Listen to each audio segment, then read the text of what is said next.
Hey everybody, and welcome back to the Deep Dive. Today we're going to be talking about a really interesting guy, Tom Homan. Yeah, really interesting. And he is someone who has had a pretty significant impact, I would say, on U.S. immigration policy over the last few years. Yeah, absolutely. I mean, he's really been in the thick of it for decades. Decades, yeah, Yeah. really. And we have a couple of different sources that we're going to be looking at today. We have his Wikipedia page. We've got a really interesting article that profiles him and kind of gives a little bit of a history of his career. Yeah, it's great background. Yeah, and we even have some excerpts that deal with some of his controversial views and kind of the legacy that he leaves behind. Yeah, and I think that's going to be really interesting to delve into because he's someone who really elicits strong reactions. Very strong reactions. From all sides. Yeah, yeah. And so what we're really hoping to do today is kind of understand, how do you get to this point? Right. What are the policies that he's really known for? And why is he such a polarizing figure? Yeah, why do people have such strong feelings about this guy? Exactly. So I guess, well, first of all, his career really spans several decades. It does, yeah. And that in and of itself is pretty impressive. Absolutely, and it really, I think, allows us to see how U.S. immigration policy has evolved over time. Evolved, yeah. To kind of understand, like, the shifts and the changes and the different approaches that have been taken. Yeah, and I mean, he's kind of a walking timeline of these changes, right? He really is. He started off as a Border Patrol agent back in 1984. Yeah, 1984, a very different time, a very different world. Really different, right? Yeah, the immigration landscape looked completely different. Totally different. So, and he worked his way all the way up from that entry-level position to leadership roles in the INS and then ICE. Yeah, and you know what's interesting about that is he didn't even have a specific law enforcement degree. No. He has an associate's degree in criminal justice from Jefferson Community College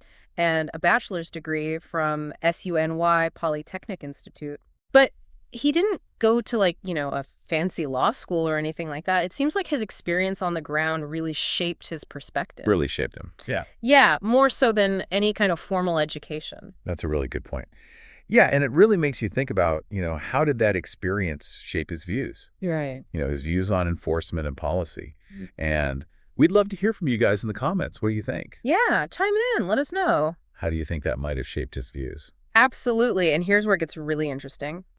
In 2015, under President Obama, Homan received the Presidential Rank Award as a distinguished executive. Okay, hold on. So the same guy who later became known for some of Trump's, most hardline immigration policies was actually recognized by Obama.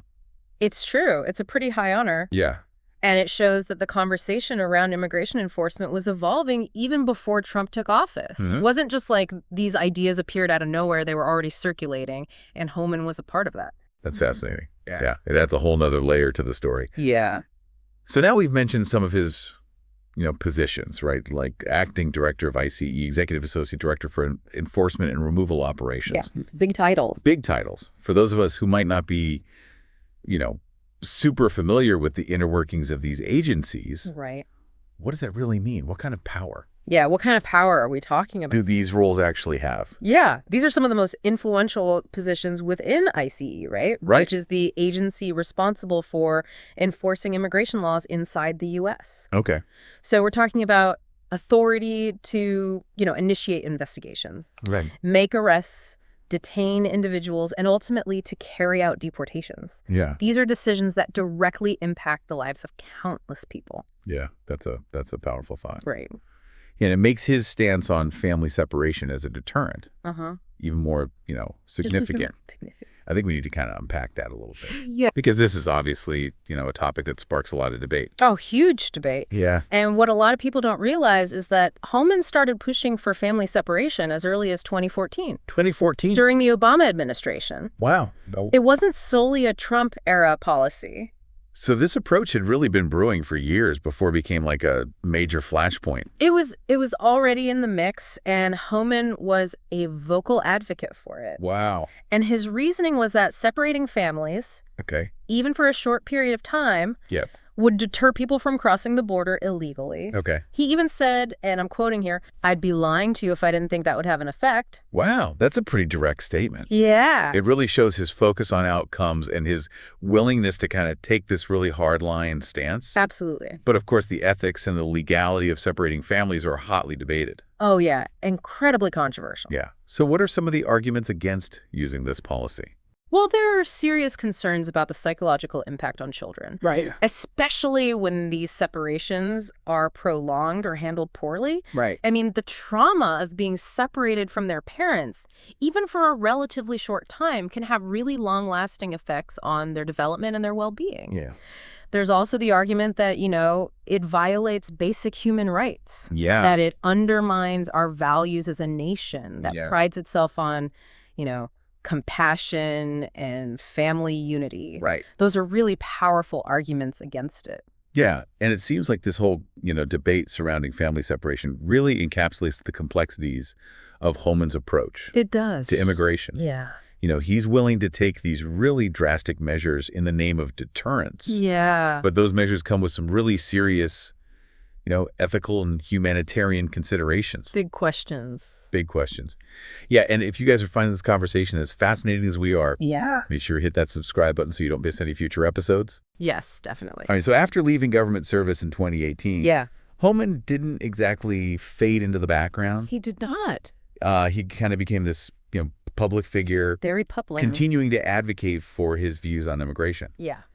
So he transitioned into the media world, became a regular commentator on Fox News. Right. And that platform, certainly gave him a wider reach. Huge platform. Yeah, and allowed him to really amplify his message. Yeah, absolutely. He was able to get his ideas out there to a much larger audience. Totally. So he didn't just stop there. No, he didn't. In 2022, he joined the Heritage Foundation. Right. Which is a conservative think tank, and he worked on a project called Project 2025. Yeah, Project 2025, this is a big deal because it really shows his ongoing involvement in shaping policy and influencing the direction of the Republican Party. So his influence extends far beyond just his time in government. Absolutely. It's like he's actively trying to shape the future of immigration policy from outside of the system. Yeah, he's not just a commentator. He's actually trying to put these ideas into action. It's a level of dedication that's hard to ignore. It really is. So this is where his story takes kind of another turn. Yeah. In 2022, he partnered with a group called United West. Okay. To launch a project called Defend the Border and Save Lives. Interesting. And this is where things get a little bit, tricky because United West has been labeled as an anti-Muslim hate group by the Southern Poverty Law Center. Okay, yeah. So that's going to raise some eyebrows. Yeah, it definitely raises some red flags. Right. So Homan's involvement with a group like that is definitely going to draw criticism. For sure. So what has the reaction been to this partnership? Well, as you can imagine, it's been very controversial. Right. Critics argue that it legitimizes a group with hateful views, and it raises serious concerns about Homan's judgment and the potential consequences of his influence. Yeah. They point to the rhetoric used by United West, particularly around immigration and Muslims as evidence of their extremist ideology. Right. So it's a very serious charge. Yeah. And it's a tough situation to navigate, right? Yeah. On the one hand, you have Homan's dedication to border security. Right. And, his belief that he's acting in the best interest of the country. But on the other hand, you have his association with this group that espouses, pretty hateful views. Yeah. So it's this really complicated web of ideologies and actions. It's tough. Yeah. And it's definitely something worth, thinking about and pondering. Yeah. What do you guys think? Yeah. Does Homan's partnership with United West change your perception of him? Yeah, let us know in the comments. Let us know. So to make things even more interesting. At a National Conservatism conference in July 2024, Homan made a pretty bold statement. Okay. He said, "If Trump comes back in January, I'll be on his heels coming back and I will run the biggest deportation force this country has ever seen." Okay. They ain't seen shit yet. Wait until 2025. Wow, those are some strong words. Very strong. It sounds like he's not mincing words at all about his intentions. He's laying it all out there. Yeah. And he doubled down on that message at the 2024 Republican National Convention. Okay. Where he called Biden's immigration policies national suicide. Wow. And told millions of illegal aliens to start packing. Wow. He also pledged to designate drug cartels as terrorist organizations and to wipe them off the face of the earth. Wow. Okay, so these aren't just like off-the-cuff remarks, right? This is like a very clear indication of the direction he wants to take immigration enforcement. Absolutely. He's sending a very clear message.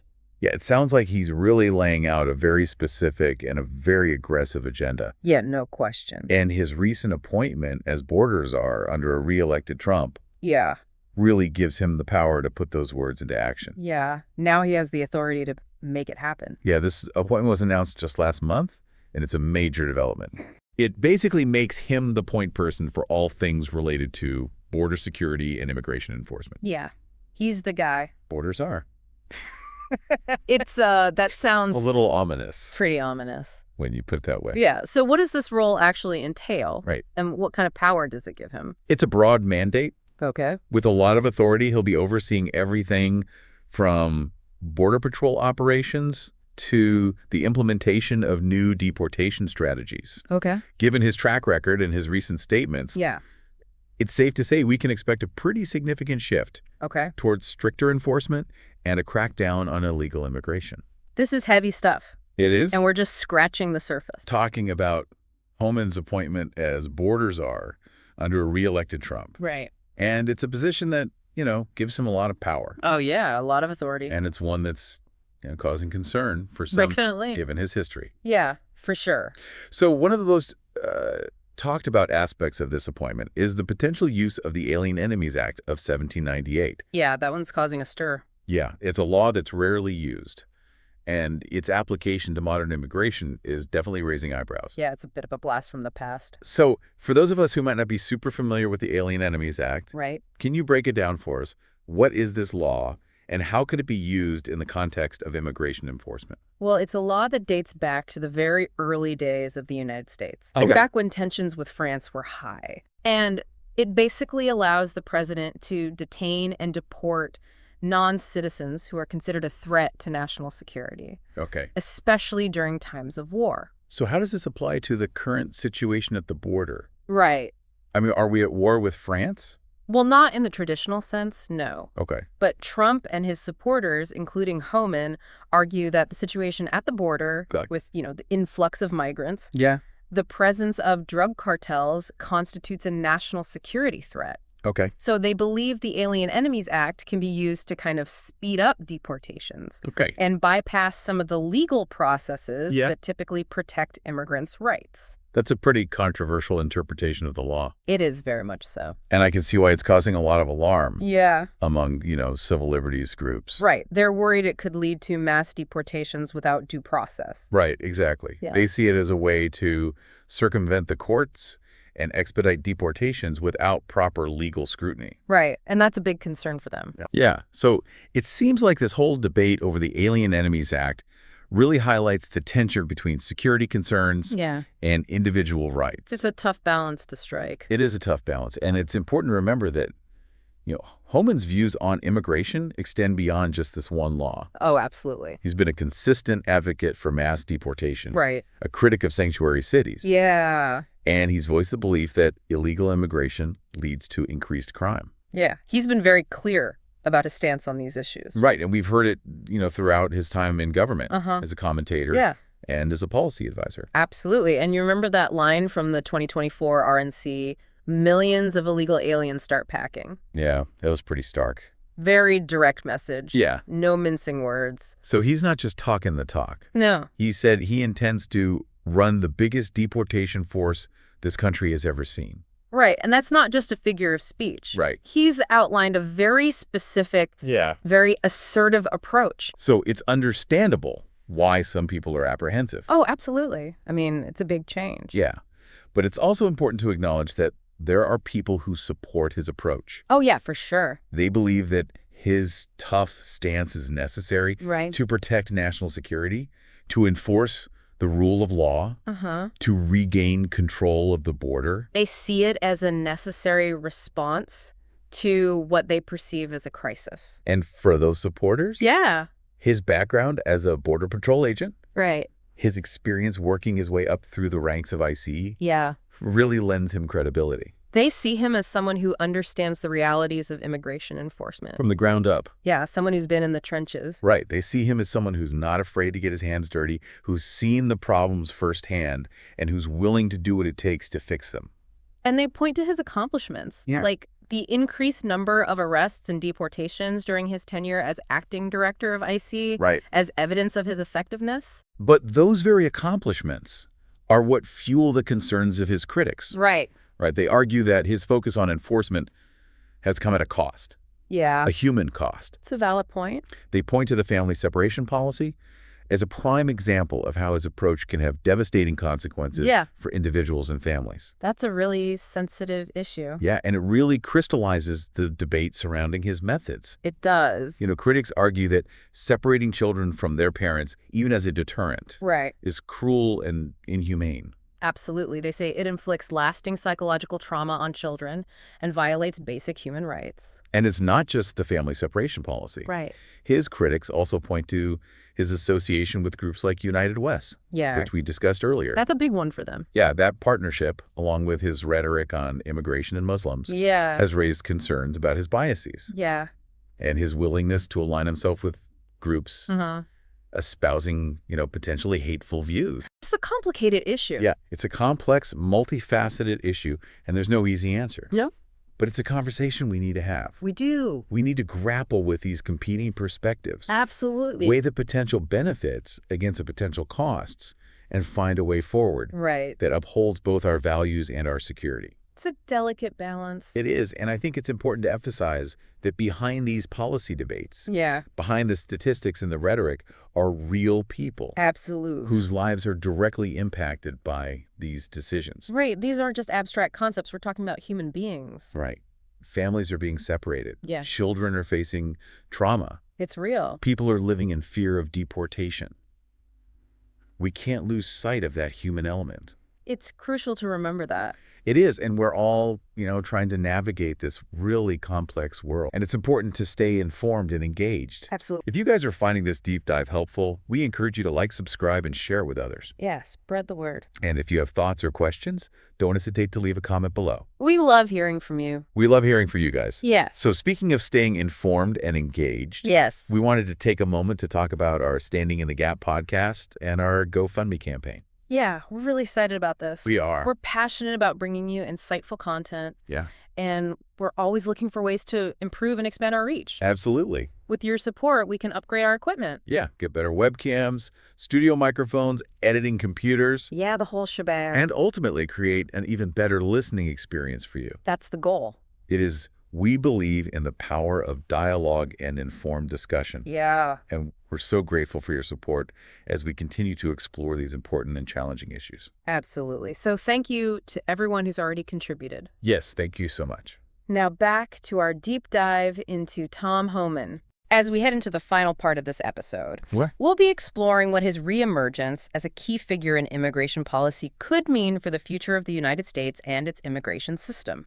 It's a big question with a lot of potential answers. So as we kind of wrap up our exploration of Tom Homan and his impact on U.S. immigration policy, I think it's really important to kind of shift our focus now to the future. Right. What's next? What does his return to a position of power really signal about the direction of immigration in the U.S.? Yeah, that's the big question, right? And I think based on his past actions, his recent statements, it seems pretty likely that we can expect a much more hardline approach to enforcement. We've talked about, his advocacy for mass deportation, his criticisms of sanctuary cities, his belief that illegal immigration contributes to higher crime rates.